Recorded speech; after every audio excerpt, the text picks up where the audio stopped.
عقیدے کی اہمیت کے تعلق سے بہت ساری باتیں آئی تھیں، اور اس درس میں ہم نے یہ بتایا تھا کہ اسلام میں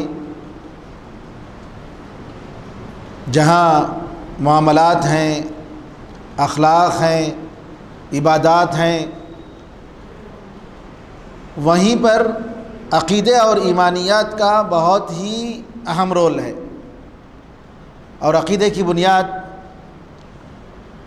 جب مضبوط ہوتی ہے تو انسان کا عمل بھی سدھرتا ہے، اور اگر عقیدہ صحیح نہ ہو، عقیدہ نہ سدھرے تو انسان کا عمل بیکار ہوتا ہے، اس کے اخلاق بگڑ جاتے ہیں، اس کی عبادتیں اللہ تعالیٰ قبول نہیں کرتا ہے۔ آج کے درس میں اسی سلسلے کی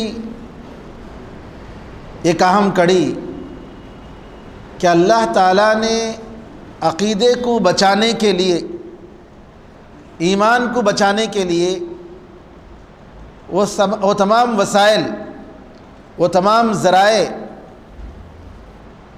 اللہ تعالیٰ نے روک دیے جو انسان کے عقیدے کو بگاڑ سکتے ہیں، جو انسان کے عقیدہ اور اس کے ایمان کو خراب کر سکتے ہیں، ان ساری چیزوں کو اسلام نے حرام قرار دیا۔ سب سے پہلے آپ دیکھیں گے کہ اسلام میں تصویر بنانا حرام ہے، بغیر کسی ضرورت کے، بغیر کسی سبب کے فوٹو کھینچنا یا جاندار چیزوں کی تصویریں بنانا یا اسٹیچو بنانا، چاہے اس کا سایہ ہو یا نہ ہو۔ سایہ کا مطلب مثال کے طور پر اسٹیچو ہے، جو مجسمہ بناتے ہیں اسٹیچو، اس کا سایہ ہوتا ہے، اس کی حرمت میں کوئی شک نہیں۔ باقی جس کا سایہ نہیں ہوتا ہے، مثال کے طور پر کپڑوں میں تصویریں ہوتی ہیں، زندی چیزوں کی، جانوروں کی، جاندار چیزوں کی، انسانوں کی، یا اسی طریقے سے انسان اپنی ضرورت کے لیے فوٹو بناتا ہے، تو ضرورت کی حد تک تو کوئی حرج نہیں ہے۔ آئی ڈی کارڈ ہے، پاسپورٹ ہے، جی اسی طریقے سے کوئی عام ایسی ضرورتیں ہیں جو انسان کو اس کے بغیر رہنا مشکل ہے، تو اس کے لیے کوئی حرج نہیں۔ لیکن بغیر ضرورت کے فوٹو کھینچنا، یادداشت کے لیے، عام طور پر آج کل فون میں چونکہ کیمرہ بالکل عام ہے اور آسانی سے لوگ بچے فوٹو کھینچتے رہتے ہیں، اور یہ بات غلط ہے۔ تصویر کو اس لیے اسلام نے حرام قرار دیا، فوٹو کھینچنے کو، کہ یہ شرک کا ایک سب سے بڑا ذریعہ ہے۔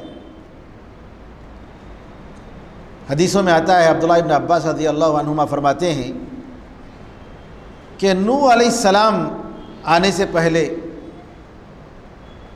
آدم علیہ السلام کی جو اولاد تھی،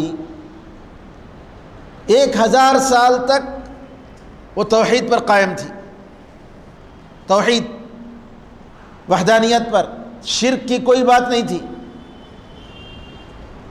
آدم علیہ السلام کے مرنے کے بعد 1000 سال کے بعد شیطان آیا اور کہا کہ یہ لوگ جو تمہارے بڑے بڑے نیک لوگ ہیں، بزرگ لوگ ہیں، ان کی تصویر بناتے ہیں، ان کی فوٹو کھینچتے ہیں تاکہ ہم ان کو یاد کریں اور ان کو یاد کر کے اپنی زندگی میں سبق اور عبرت حاصل کریں۔ تو سب سے پہلے تصویر ان لوگوں نے بنائی۔ ایک زمانے کے بعد جب یہ لوگ تصویر بنانے والے مر گئے، شیطان آیا اور کہا کہ یہی تمہارا خدا ہے۔ تو تصویر سب سے پہلا ذریعہ ہے جس کے ذریعے انسانوں میں شرک کو داخل کیا گیا۔ تو اسلام تصویر بنانے کو حرام سمجھتا ہے اور حرام کہتا ہے، الا ہے کہ کوئی ضرورت کی چیز ہے تو کوئی حرج نہیں ہے۔ مثال کے طور پر کسی جگہ پروگرام ہو رہا ہے اور لوگ جو ہے اس پروگرام کو پیپر میں، میگزین میں نشر کرنا چاہتے ہیں، دینی پروگرام، لوگوں کو بتانے کے لیے کہ اتنی بڑی تعداد جمع ہوئی، کوئی حرج نہیں۔ اور اسی طریقے سے ویڈیو کھینچا جاتا ہے تاکہ لوگ درس سن کر، درس دیکھ کر اس سے فائدہ حاصل کریں۔ ہزاروں لاکھوں لوگ جو ہے اس سے فائدہ اٹھاتے ہیں، چاہے ٹی وی میں ہو چاہے انٹرنیٹ میں ہو، تو یہ بھی کوئی حرج نہیں۔ اور علماء نے باقاعدہ اس کے لیے فتویٰ دیا ہے، شیخ بن باز رحمۃ اللہ علیہ اور شیخ ابن عثیمین رحمۃ اللہ علیہ اور دوسرے علماء کرام نے۔ لیکن ضرورت کے بغیر تصویر کھینچنا یہ جائز نہیں۔ یہ اس لیے جائز نہیں کہ یہ ایک ذریعہ ہے نعوذ باللہ شرک کا، انسان کے عقیدوں کو بگاڑنے کا۔ اسی لیے حدیث میں آتا ہے کہ اگر کوئی شخص جاندار چیز کی تصویر بناتا ہے تو قیامت کے دن اللہ تعالیٰ اس کو حکم دے گا کہ اس میں وہ روح پھونکے۔ وہ روح کیسے پھونک سکتا ہے؟ جی قیامت تک وہ پھونک نہیں سکتا، اس کے اندر وہ طاقت نہیں۔ روح پھونکنا تو اللہ تعالیٰ کی قدرت ہے۔ تو تصویر کو اس لیے حرام قرار دیا گیا کہ انسان کے عقیدے کو بگاڑتا ہے، انسان کا عقیدہ خراب ہوتا ہے اور شرک میں مبتلا ہوتا ہے۔ اسی طریقے سے نبی کریم صلی اللہ علیہ وسلم نے آپ کی تعریف میں غلو کرنے سے منع کیا۔ کیوں غلو کرنے سے منع کیا؟ کیونکہ انسان رسول اللہ صلی اللہ علیہ وسلم کی تعریف میں کہیں شرک میں مبتلا نہ ہو جائے۔ آپ نے کہا لا تطرونی کما اطرت النصارى عیسی ابن مریم انما انا عبد فقولوا عبد اللہ ورسول۔ میری تعریف میں حد سے زیادہ آگے مت بڑھ جاؤ، جیسا کہ عیسائی اور کرسچن عیسیٰ علیہ السلام کی تعریف میں حد سے زیادہ آگے بڑھ گئے اور کہا کہ وہ خدا کے بیٹے ہیں۔ تو میری تعریف میں حد سے زیادہ آگے مت بڑھو، میں تو اللہ کا بندہ ہوں اور اس کا رسول ہوں۔ اور قرآن میں اللہ تعالیٰ نے اپنے حقیقت بتانے کے لیے کہا قل انما ادعو ربی ولا اشرک به احدا، کہہ دیجئے اے محمد میں تو اپنے رب سے مانگتا ہوں، اپنے رب سے دعا کرتا ہوں اور اللہ کے ساتھ میں کسی کو شریک نہیں کرتا ہوں۔ قل انی لا املک لکم ضرا ولا رشدا، کہہ دیجئے اے محمد کہ میں تمہارے نفع اور نقصان کا مالک نہیں ہوں۔ قل انی لن یجیرنی من اللہ احد ولن اجد من دونہ ملتحدا الا بلاغا من اللہ ورسالاتی، کہہ دیجئے محمد کہ اللہ کی پکڑ سے مجھے کوئی بچا نہیں سکتا، اللہ کی پکڑ سے مجھے کوئی بچا نہیں سکتا، اور اللہ کے سوا کسی اور کے پاس میرے لیے کوئی سہارا نہیں ہے، کوئی پناہ کی جگہ نہیں ہے۔ اگر پناہ کی جگہ کوئی ہے تو اللہ تعالیٰ ہے۔ علماء کہتے ہیں قرآن کریم میں اللہ تعالیٰ فرماتا ہے وَلَوْلَا أَن ثَبَّتْنَاكَ لَقَدْ كِدتَّ تَرْكَنُ إِلَيْهِمْ شَيْئًا قَلِيلًا، اے محمد اگر ہم آپ کو حق پر ثابت قدم نہیں رکھتے، حق پر آپ کو مضبوط نہیں کرتے، تو قریب ہوتا کہ آپ جو ہے ان کی طرف کفار مکہ اور مشرکین کی باتوں کی طرف مائل ہو جاتے، لیکن ہم نے آپ کو حق پر قائم رکھا، مضبوط رکھا۔ قرآن میں اللہ فرماتا ہے وَلَوْلَا أَن ثَبَّتْنَاكَ، اللہ کہتا ہے اے محمد اگر تمہارا خدا تمہیں حق پر ثابت نہیں رکھتا تو تم باطل کی طرف، شرک کی طرف، کفر والوں کی طرف مائل ہو جاتے، تھوڑا مائل ہو جاتے۔ جب علماء کہتے ہیں کہ محمد صلی اللہ علیہ وسلم جیسے اللہ کے رسول، جب اللہ تعالیٰ ان کو حق پر ثابت نہیں رکھتا تو باطل کی طرف، کفر اور شرک والوں کی طرف مائل ہو جاتے، تو ہمارا اور آپ کا کیا حال ہے؟ تو اللہ کی مدد کے بغیر ہم حق پر ثابت نہیں رہ سکتے۔ اگر حق پر رہنا ہے، اللہ کی وحدانیت اور اس کی اخلاص پر اگر ہمیں رہنا ہے، محمد صلی اللہ علیہ وسلم کے طریقے پر اگر رہنا ہے، تو ہمیں اللہ تعالیٰ سے التجا کرنا ہے۔ اسی لیے نبی کریم صلی اللہ علیہ وسلم ہمیشہ سجدوں میں دعا کرتے تھے اللہم یا مقلب القلوب، اے دلوں کے پلٹانے والے، ثبت قلبی علی طاعتک، میرے دل کو تیری اطاعت و فرما برداری کی طرف پلٹ دے، برائی کی طرف مت پلٹ، اپنے نفسانی خواہشات کی طرف مت پھیر دے، جی دنیا کی طرف مت پھیر۔ یا مصرف القلوب، اے دلوں کے پلٹانے والے، اے دلوں کے پھیرنے والے، صرف قلبی الی دینک، میرے دل کو تیرے دین کی طرف پھیر دے۔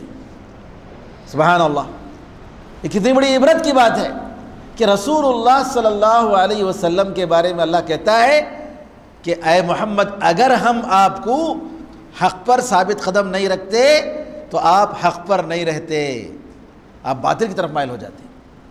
تو حق پر ثابت قدم رکھنے والا کون ہے؟ وہ اللہ ہے۔ تو لہٰذا اللہ ہی سے مدد مانگنی چاہیے۔ تو اللہ تعالیٰ نے نبی کریم صلی اللہ علیہ وسلم کے بارے میں بتایا، کہہ دیجئے میں تمہارے نفع اور نقصان کا میں مالک نہیں ہوں، اللہ مالک ہے، اللہ کے سوا مجھے کوئی پناہ دینے والا نہیں، اللہ کے سوا مجھے کوئی پناہ گاہ نہیں ہے۔ خود رسول اللہ صلی اللہ علیہ وسلم، کیوں آپ نے کہا، اللہ نے کیوں کہا میں اللہ کا ایک بندہ ہوں؟ جی اس لیے تاکہ لوگ نبی کریم صلی اللہ علیہ وسلم کے بارے میں غلط عقیدہ نہ رکھیں، اللہ کی صفتوں کو اٹھا کر نبی کریم صلی اللہ علیہ وسلم کو نہ دیں۔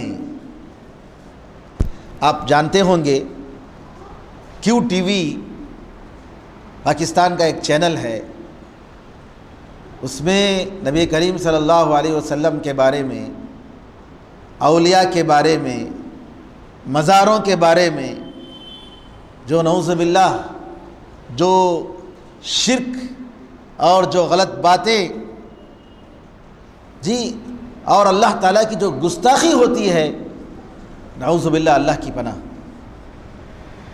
اور یہ طاہر القادری جو چنئی میں چند دنوں کے لیے آنے والا ہے، آپ اس کے اجمیر میں جا کر اس نے اجمیر کے خواجہ بند نواز کے بارے میں جو کچھ کہا اس نے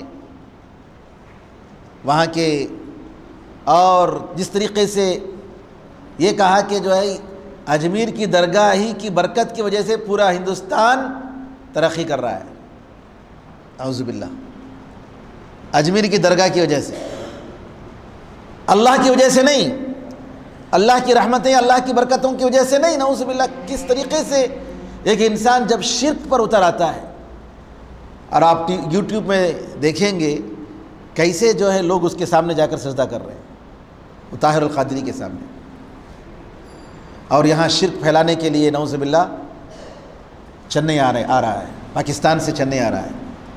جو اہل توحید ہیں، اہل حق ہیں، ان کو تو پرمیشن نہیں ملتا تقریر کرنے کے لیے، پروگرام کرنے کے لیے، لیکن اہل باطل اور اہل شرک ہیں تو نعوذ باللہ ان کو حکومت چاہے دشمن ملک کا ہی صحیح، اس کو فوراً جو ہے پرمیشن مل جاتی ہے۔ پتہ چلتا ہے اس سے کہ پوری دنیا کس طریقے سے حق کے اور اہل حق کے خلاف ہے۔ تو میں یہ کہنا چاہ رہا تھا کہ رسول اللہ صلی اللہ علیہ وسلم کے بارے میں غلو کرنا آپ نے اس لیے منع کیا کہ اس سے انسان شرک میں مبتلا ہوتا ہے۔ قصیدہ بردہ کے نام سے آج بھی بعض مدرسوں میں، خاص طور پر احناف کے مدرسوں میں، ایک قصیدہ پڑھا جاتا ہے۔ اس کے قصیدہ نگار، جو قصیدہ لکھنے والے ہیں، بوسیری نام کے ایک عالم ہیں، انہوں نے خواب میں دیکھا کہ نبی کریم صلی اللہ علیہ وسلم کی تعریف میں انہوں نے قصیدہ پڑھا، اور قصیدہ پڑھ کر دیکھا کہ جو ہے نبی کریم صلی اللہ علیہ وسلم ان کو اپنا چادر اٹھا کر خوشی میں دیے۔ بردہ کہتے ہیں پردے کو، چادر کو، تو چادر اٹھا کر دیے، تو اس کے نام سے قصیدہ بردہ لکھا گیا۔ اور اس میں اتنی شرکیہ باتیں ہیں، نعوذ باللہ، اتنی کفریہ باتیں ہیں، اللہ اکبر۔ آپ دیکھیں گے ترکی حکومت جب مکہ مدینہ میں اس کی حکومت تھی، اور مسجد نبوی کا جو اندرونی حصہ ہے ان لوگوں نے بنایا ہے، تو اس کے پلر کے اوپر کے حصے میں قصیدہ بردہ کے اشعار ہیں، اور اس میں ایسے ہی شرکیہ باتیں۔ اس میں کہتا ہے وَمِنْ عُلُومِكَ عِلْمُ اللَّوْحِ وَالْقَلَمِ، کہ تمہارے علم میں سے اے محمد لوح محفوظ اور تقدیر لکھنے والے قلم کا علم بھی آپ کے علم میں ہے، نعوذ باللہ۔ تو اللہ اور بندے میں کیا فرق ہو گیا؟ اللہ اور بندے میں کیا فرق ہوا؟ تو نبی کریم صلی اللہ علیہ وسلم کی تعریف میں ایسی باتیں کرنا جو نبی کریم صلی اللہ علیہ وسلم کے شان کے خلاف ہے، یہ نعوذ باللہ شرک ہے۔ اسی لیے نبی کریم صلی اللہ علیہ وسلم نے منع کیا۔ آپ نے منع کیا کہ میری تعریف میں آسمان اور زمین کے قلابے مت ملائیے، حد سے زیادہ آگے مت بڑھیے۔ اور نبی کریم صلی اللہ علیہ وسلم کی تعریف میں جو اشعار لکھے جاتے ہیں، آپ دیکھیں گے کہ ایسے اشعار ہیں اللہ ماشاء اللہ جس میں شرکیہ باتیں ہیں۔ وہی جو مستوی عرش تھا خدا ہو کر، اتر پڑا وہ مدینے میں مصطفیٰ ہو کر، نعوذ باللہ۔ یہ کیا ہے؟ یعنی اللہ تعالیٰ ہی مدینے میں مصطفیٰ ہو کر نازل ہو گیا، نعوذ باللہ۔ اس سے بڑھ کر کفر اور شرک کی بات کیا ہے کہ اللہ اور محمد صلی اللہ علیہ وسلم میں کوئی فرق نہیں۔ اسی طریقے سے کوئی شاعر لکھتا ہے سب کچھ تیرا کرم ہے مولا، کہ بات اب تک بنی ہوئی ہے، اور مولا کے ساتھ لکھتا ہے صلی اللہ علیہ وسلم کہ سب کچھ تیرا کرم ہے محمد صلی اللہ علیہ وسلم، کہ بات اب تک بنی ہوئی ہے۔ تو اس قسم کی شرکیہ باتیں نبی کریم صلی اللہ علیہ وسلم نے منع کیا، اور کہا کہ میں اللہ کا بندہ ہوں اور اس کا رسول ہوں، بس اتنا کہو، میری تعریف میں حد سے زیادہ آگے مت بڑھو۔ یہ کس لیے آپ نے کہا؟ تاکہ عقیدے کی حفاظت ہو، تاکہ ایمان کی حفاظت ہو۔ اسی طریقے سے آپ نے نبی کریم صلی اللہ علیہ وسلم نے فرمایا سنو، تم سے پہلے لوگ اپنے انبیاء کی قبروں کو سجدہ گاہ بنا لیتے تھے، مسجد بنا لیتے تھے۔ سنو، تم لوگ قبروں کو، مزاروں کو مسجد مت بناؤ، میں اس سے روکتا ہوں۔ صحیح مسلم کی روایت ہے۔ مزاروں کو اور قبروں کو مسجد نہ بناؤ۔ اسلام کی پوری تاریخ اٹھا کر دیکھ لیجئے، مسجد اور قبر دونوں ایک جگہ جمع نہیں ہو سکتے۔ مسجد اور قبر دونوں ایک جگہ جمع نہیں ہو سکتے۔ نبی کریم صلی اللہ علیہ وسلم کی مسجد میں جو آپ کا قبر ہے، آپ کے زمانے میں یہ مسجد کے اندر شامل نہیں تھا۔ آپ کے زمانے میں کیونکہ عائشہ رضی اللہ تعالیٰ عنہ کے گھر میں آپ کا انتقال ہوا، آپ کی گود میں نبی کریم صلی اللہ علیہ وسلم کا انتقال ہوا، اور آپ کا گھر مسجد کے باہر تھا۔ عائشہ رضی اللہ تعالیٰ عنہ کا گھر مسجد کے باہر تھا، بیچ میں چوکٹ تھی۔ آپ عائشہ رضی اللہ تعالیٰ عنہ کے گھر سے نکلتے اور آ کر امامت کرتے تھے۔ گھر بالکل الگ۔ عمر رضی اللہ تعالیٰ عنہ کے زمانے میں مسجد کی توسیع کی گئی، ایکسٹینشن ہوا، 3 حصوں کی طرف ہوا، لیکن رسول اللہ صلی اللہ علیہ وسلم کے گھر کی طرف نہیں ہوا۔ مسجد نبوی کے احاطے میں قبر کو داخل نہیں کیا گیا، بلکہ عمر نے کہا کہ اس طرف مسجد کو ہم بڑھا نہیں سکتے، دوسری طرف بڑھائیں گے۔ خاص طور پر آپ نے عمر رضی اللہ تعالیٰ عنہ یمن کی طرف جو شمال کا حصہ ہے، جو اس طرف آپ نے بڑھایا۔ عثمان رضی اللہ تعالیٰ کے زمانے میں مسجد نبوی کو قبلے کی طرف سے بھی بڑھایا گیا اور دوسرے حصے کی طرف بھی بڑھایا گیا، لیکن عائشہ رضی اللہ تعالیٰ عنہ کے گھر کی طرف، آپ کی قبر کی طرف مسجد کی توسیع نہیں ہوئی، الگ رکھا گیا۔ بعد میں ولید بن عبد الملک، ایک بادشاہ جو بنو امیہ کا بادشاہ تھا، اس نے جب مسجد کی توسیع کی، مسجد کا جب ایکسٹینشن اس نے کیا، تو اس زمانے میں نبی کریم صلی اللہ علیہ وسلم کے قبر کو، آپ کی مسجد، آپ کے گھر کو مسجد میں داخل کیا گیا۔ صحابہ کے زمانے میں مسجد کی 2 مرتبہ ایکسٹینشن ہوئی، توسیع ہوئی، لیکن مسجد کو اس طرف جو ہے توسیع نہیں کی گئی، قبر کی طرف الگ رکھا گیا۔ ایک بادشاہ نے کیا، لیکن نبی کریم صلی اللہ علیہ وسلم کے قبر کو، آپ کے گھر کو بالکل الگ تلگ رکھا گیا، بالکل الگ تلگ. اور نبی کریم صلی اللہ علیہ وسلم نے دعا کی تھی، اللہم لا تجعل قبری وثنا یعبد، اے اللہ میرے قبر کو بت نہ بنا جس کی عبادت کی جائے. آپ نے دعا کی تھی.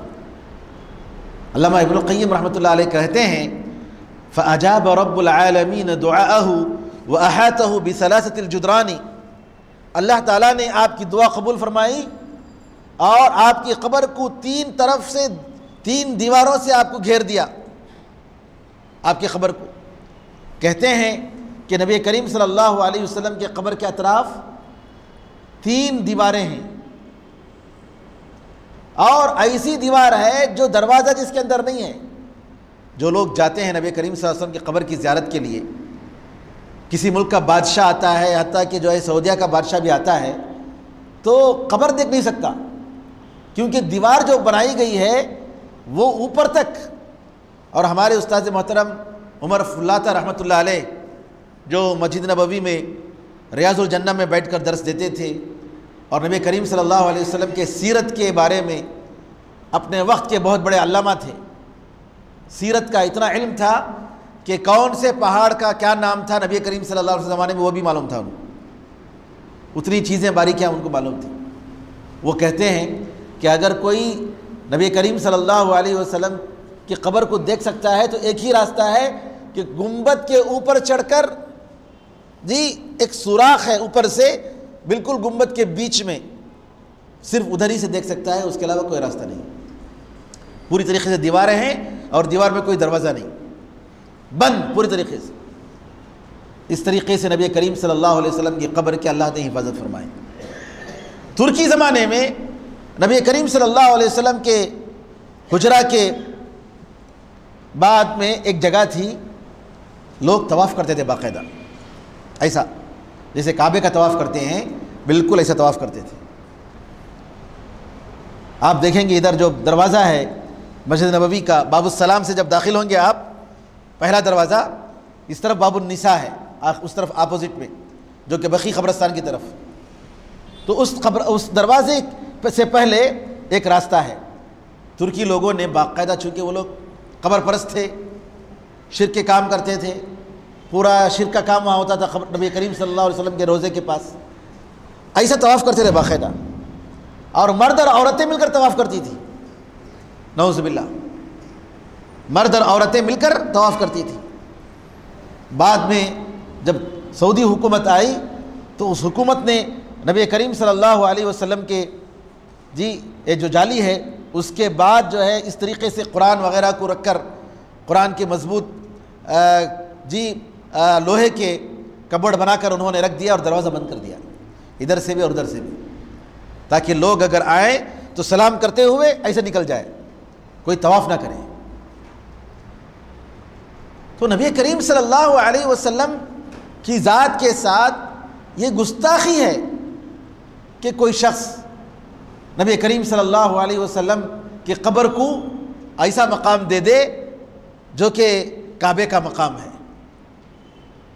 بعض علماء جن کا عقیدہ صحیح نہیں تھا، انہوں نے نبی کریم صلی اللہ علیہ وسلم کے بارے میں غلط چیزیں لکھی.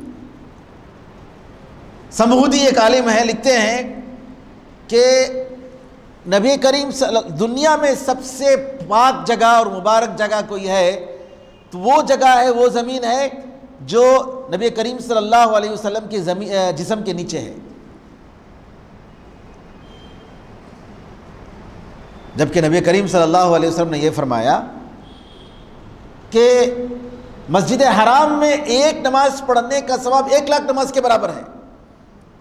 مسجد نبوی میں ایک نماز پڑھنے کا ثواب 1000 نماز پڑھنے کے برابر ہے. تو کون سی جگہ زیادہ مبارک ہے؟ جو قبلہ بنایا گیا اور وہ کعبہ جس کے بالکل اوپر 7ویں آسمان میں بیت المعمور ہے، البیت المعمور، جہاں روزانہ 70,000 فرشتے طواف کے لیے داخل ہوتے ہیں، جیسا کہ صحیح حدیثوں میں آیا ہے. کعبے کے بالکل اوپر 7ویں آسمان میں البیت المعمور ہے، جس کو ٹیکا لگائے ابراہیم علیہ السلام بیٹھے ہیں. اور رسول اللہ صلی اللہ علیہ وسلم نے معراج کے موقع پر دیکھا تھا۔ یہ جگہ، یہ کعبہ، یہ مکہ مکرمہ زیادہ مبارک یا زیادہ بابرکت ہے یا ہے کہ مسجد نبوی یا مدینہ منورہ؟ تو یہ کہنا کہ نبی کریم صلی اللہ علیہ وسلم سے کہ جسم مبارک سے لگی ہوئی زمین کعبے سے بھی زیادہ مبارک ہے، یہ بالکل غلط ہے۔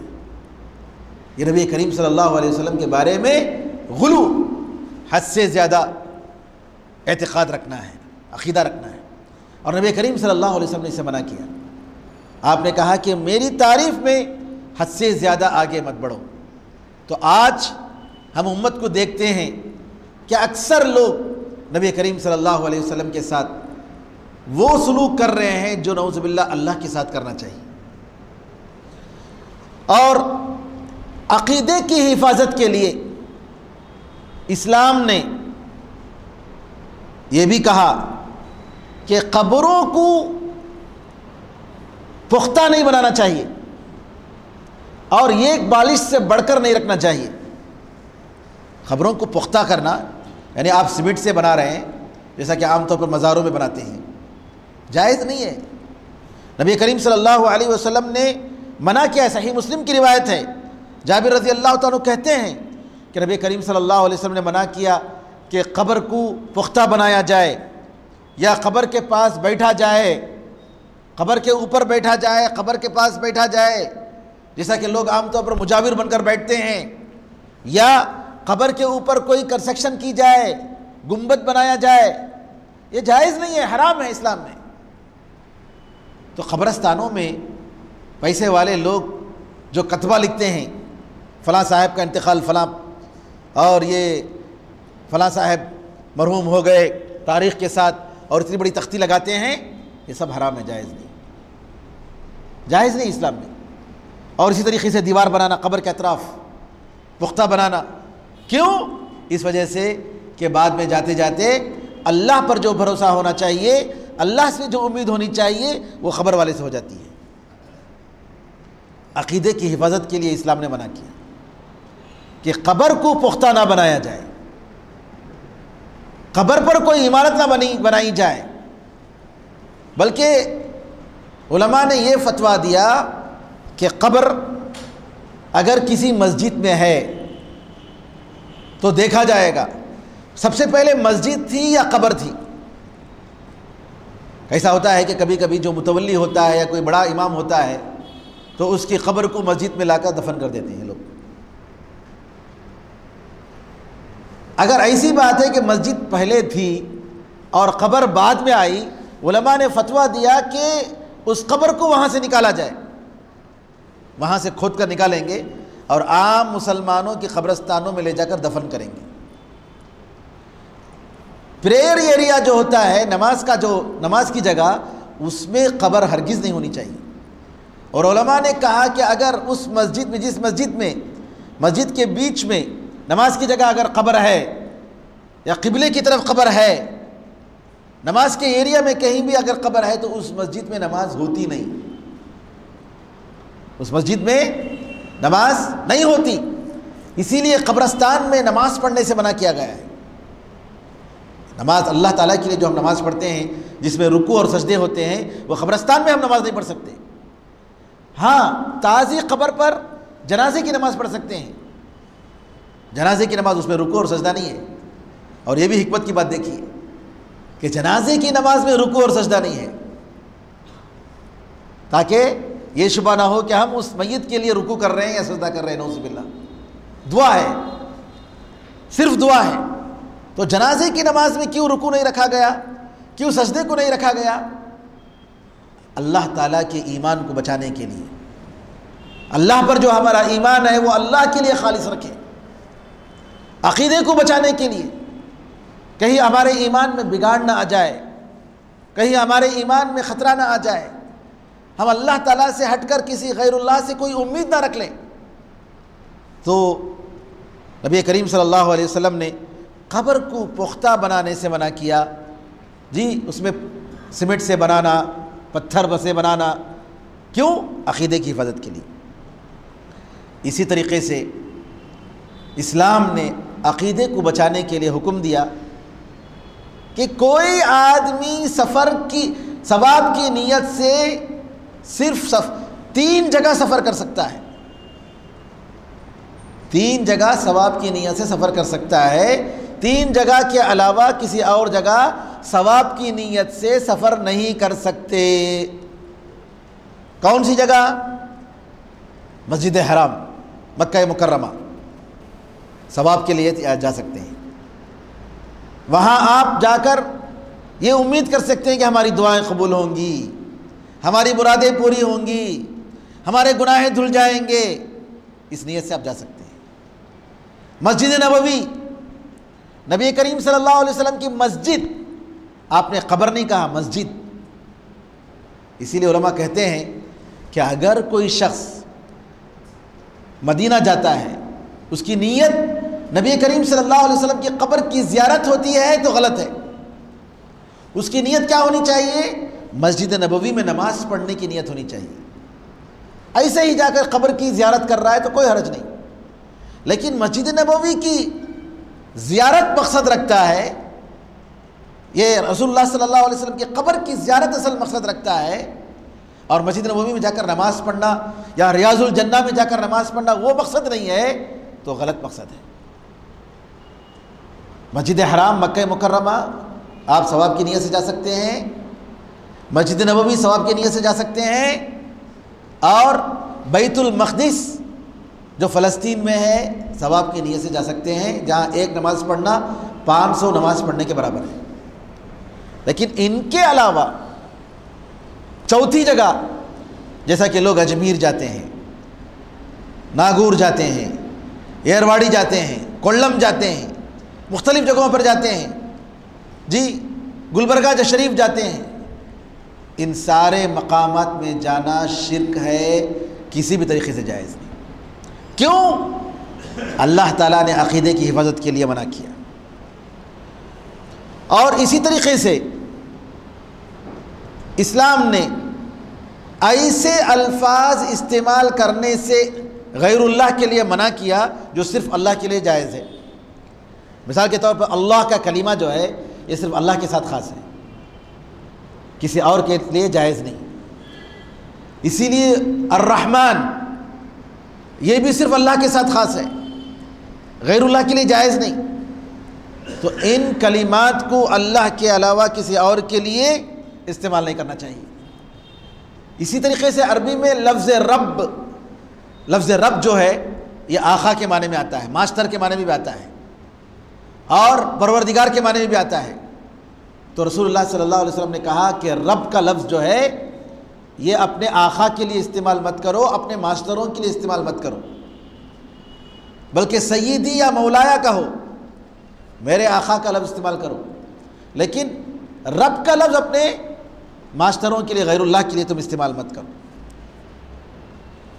اسی طریقے سے اسلام نے یہ بھی بتایا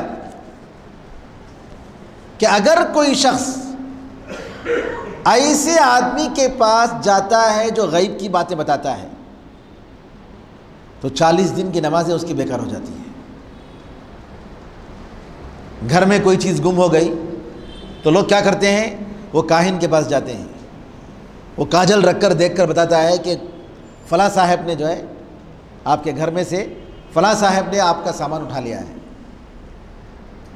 فلاں صاحب نے جادو کیا ہے، نعوذ باللہ۔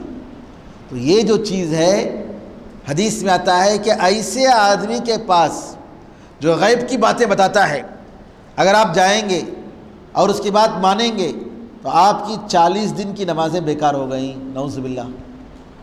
ایک نماز بھی اگر بیکار ہو گئی تو نعوذ باللہ انسان کا ایمان نہیں رہتا ہے۔ تو 40 دن کی نمازیں اگر بیکار ہو جائیں تو پھر کہاں سے اس کا ایمان؟ جنت کے بارے میں کیا آپ گارنٹی دے سکتے ہیں؟ آپ دیکھیں گے اسی طریقے سے نبی کریم صلی اللہ علیہ وسلم نے عقیدے کی حفاظت کے لیے یہ بھی حکم بتایا کہ اگر کسی سواری پر کسی جانور کے گلے میں کوئی قلادہ ہے، کوئی رسی ہے، بیماری کو دور کرنے کے لیے یا برکت کے لیے، تو اس کو کاٹ دیں۔ آپ نے باقاعدہ آدمی کو بھیج کر کہا کہ کسی بھی اونٹ کے گردن میں اگر کوئی تانت سے بنی ہوئی کوئی رسی ہے یا ہار ہے تو اس کو کاٹ دیا جائے، تاکہ لوگ غیر اللہ پر بھروسہ نہ کریں۔ آج کتنے مسلمان ہیں ان کے ہاتھوں میں رسی ہوتی ہے، دھاگا ہوتا ہے، ان کے گلے میں دھاگا ہوتا ہے، بچہ جب پیدا ہوتا ہے تو اس کے پیر پر، اس کے کمر پر، جی یہ نعوذ باللہ جائز نہیں ہے، یہ بالکل شرک کے خلاف ہے، یہ بالکل اسلام کی توحید اور اسلام کے احکام کے خلاف ہے، اور یہ بالکل شرک ہے، کیونکہ اس وجہ سے کہ آدمی جب ان دھاگوں پر اور ان رسیوں پر بھروسہ کر لیتا ہے تو سمجھ لیتا ہے کہ یہی چیزیں نفع دینے والی اور نقصان دینے والی، تو لہٰذا ان چیزوں کو کاٹنا چاہیے۔ کیوں نبی کریم صلی اللہ علیہ وسلم منع کیا؟ عقیدے کی حفاظت کے لیے۔ جنگ حنین کا موقع ہے، نئے نئے صحابہ تھے، نبی کریم صلی اللہ علیہ وسلم اپنے صحابہ کے ساتھ جنگ حنین میں جا رہے تھے، تو دیکھا مسلمانوں نے کہ کفار مکہ اپنے اسلحہ کو، تلواروں کو، تیروں کو ایک جھاڑ میں رکھے ہوئے ہیں برکت کے لیے ایک جھاڑوں میں لٹکائے ہوئے ہیں، جھاڑ کے پاس۔ اس جھاڑ پر وہاں رکھنے سے کیا ہوگا؟ ہم لڑیں گے، اپنے دشمنوں کو ماریں گے۔ نبی کریم صلی اللہ علیہ وسلم کے صحابہ نے دیکھا، وہ صحابہ جو بالکل نئے نئے مسلمان ہوئے تھے، کیونکہ جنگ حنین سن 9 ہجری میں واقع ہوئی اور 8 ہجری میں جو ہے فتح مکہ ہوا، 1 سال ہی ہوا، زیادہ عرصہ نہیں ہوا، بلکہ 1 سال سے کم عرصہ۔ نبی کریم صلی اللہ علیہ وسلم کے وہ نئے صحابہ جو فتح مکہ کے موقع پر مسلمان ہوئے تھے، ان لوگوں نے نبی کریم صلی اللہ علیہ وسلم سے گزارش کی، اللہ کے رسول ہمارے بھی ایک ایسا کوئی درخت بتا دیجئے کہ ہم بھی برکت کے لیے اپنی تلواروں کو وہاں لگائیں، اپنے اسلحہ کو وہاں لٹکائیں۔ نبی کریم صلی اللہ علیہ وسلم نے کہا، ارے تم تو ویسے کہہ رہے ہو جیسا یہودیوں نے بنو اسرائیل نے موسیٰ سے کہا تھا۔ موسیٰ علیہ السلام سے بنو اسرائیل نے کہا جیسا دوسروں کے بت ہیں، ہمیں بھی خدا کی ایک شکل بنا دیجیے، خدا کا ایک بت بنا دیجیے اپنے اللہ کا، تاکہ ہم اس کی عبادت کریں، پوجا کریں۔ نبی کریم صلی اللہ علیہ وسلم نے فوراً روکا، کہا قلتم والذی نفسی بیدہ کما قالت بنو اسرائیل لموسیٰ اجعل لنا الہا کما لہم آلہہ۔ تم نے بالکل ویسے ہی کہا جیسا کہ بنو اسرائیل نے موسیٰ علیہ السلام سے کہا کہ ہمارے لیے بھی ایک بت بنا دیجیے تاکہ ہم اس کو دیکھ کر ڈریں۔ عام طور پر ہندو لوگ مسلمانوں سے سوال کرتے ہیں کہ آپ لوگ بغیر دیکھی چیز کی کیسے تم پوجا کرتے ہو؟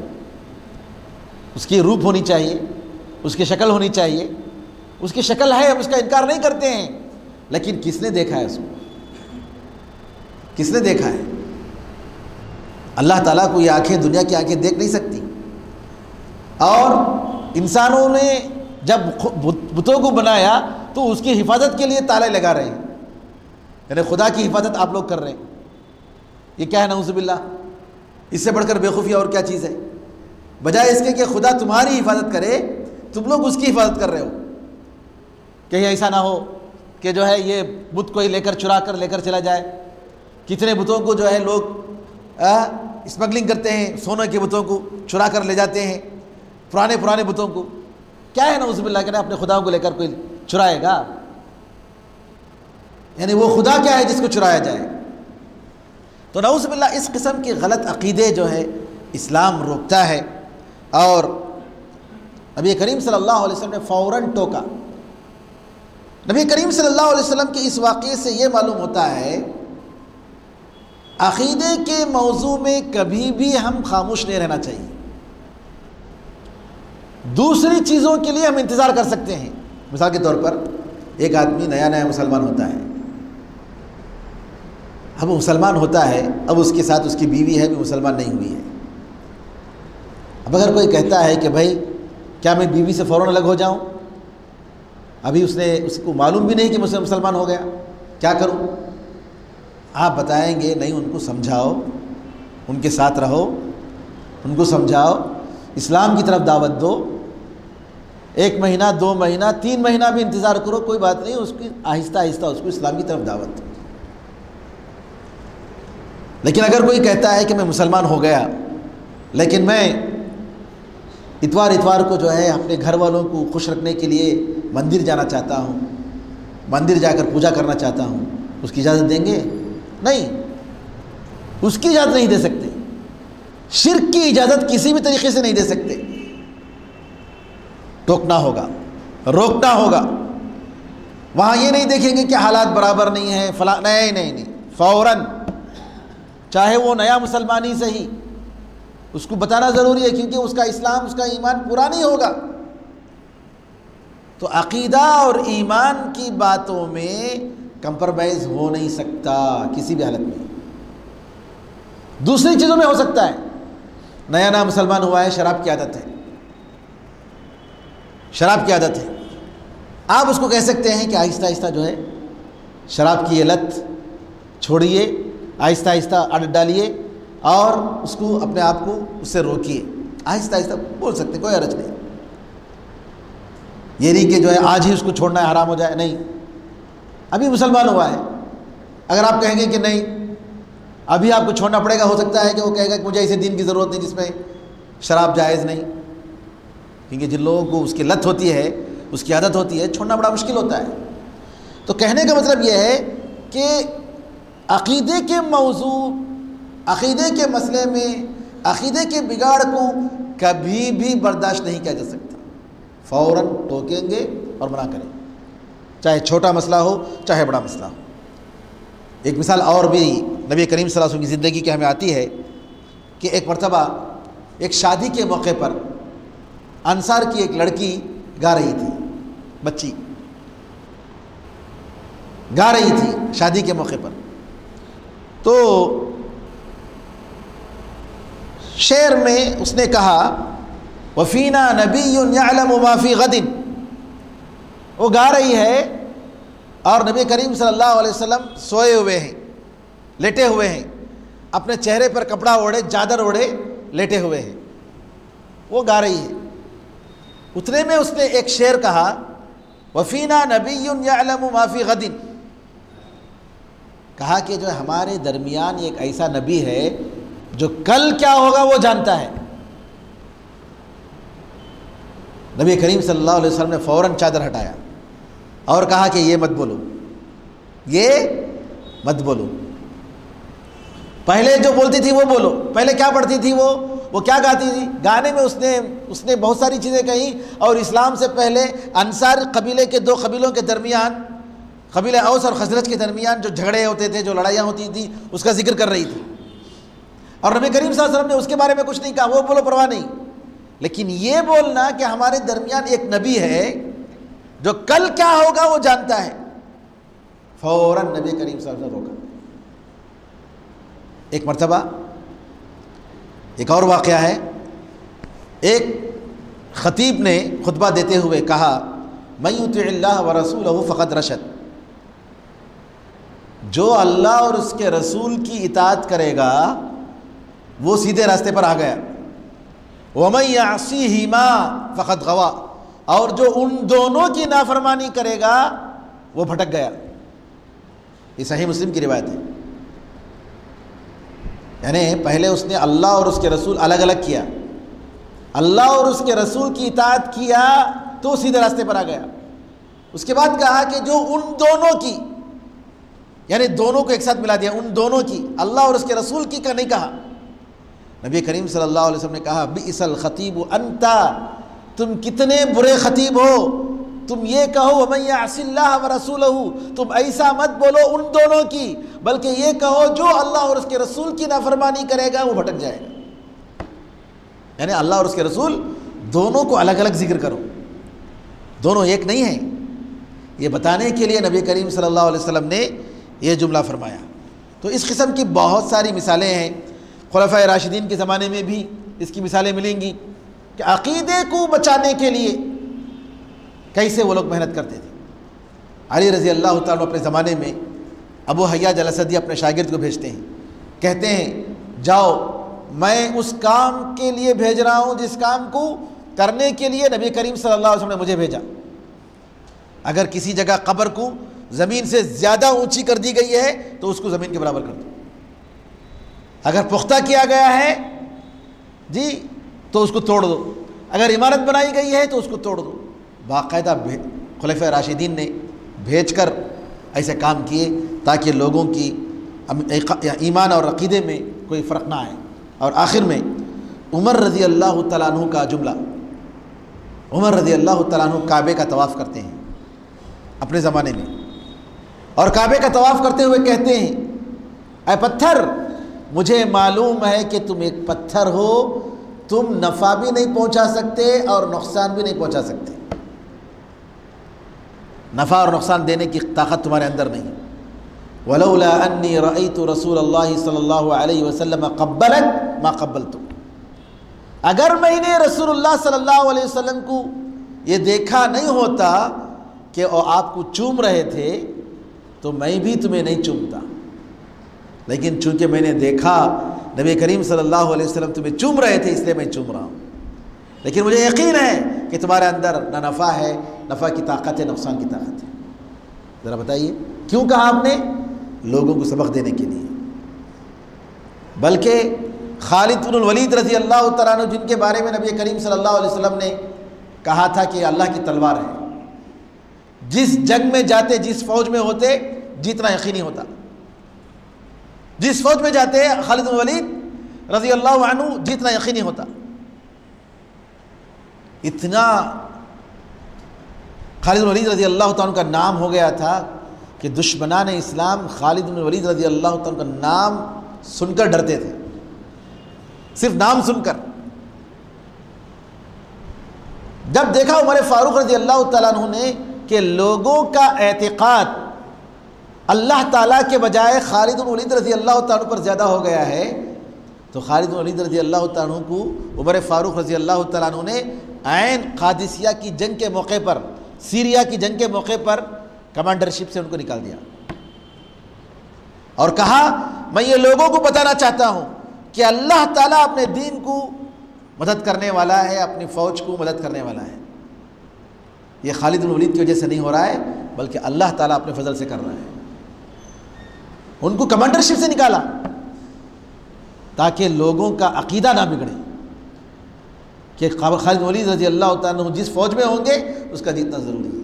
اور سعد بن ابی وقاص رضی اللہ تعالیٰ عنہ کو کمانڈر بنایا فوج کا، اور خالد بن الولید رضی اللہ تعالیٰ عنہ پر قربان جائیں، انہوں نے چھپا کر رکھا تھا سعد بن ابی وقاص نے، ان کے پاس کمانڈرشپ کا خط آ گیا تھا، آنے کے باوجود جنگ کے ختم ہونے کا انتظار کر رہے تھے تاکہ جو ہے خالد بن الولید رضی اللہ تعالیٰ عنہ کو تکلیف نہ ہو۔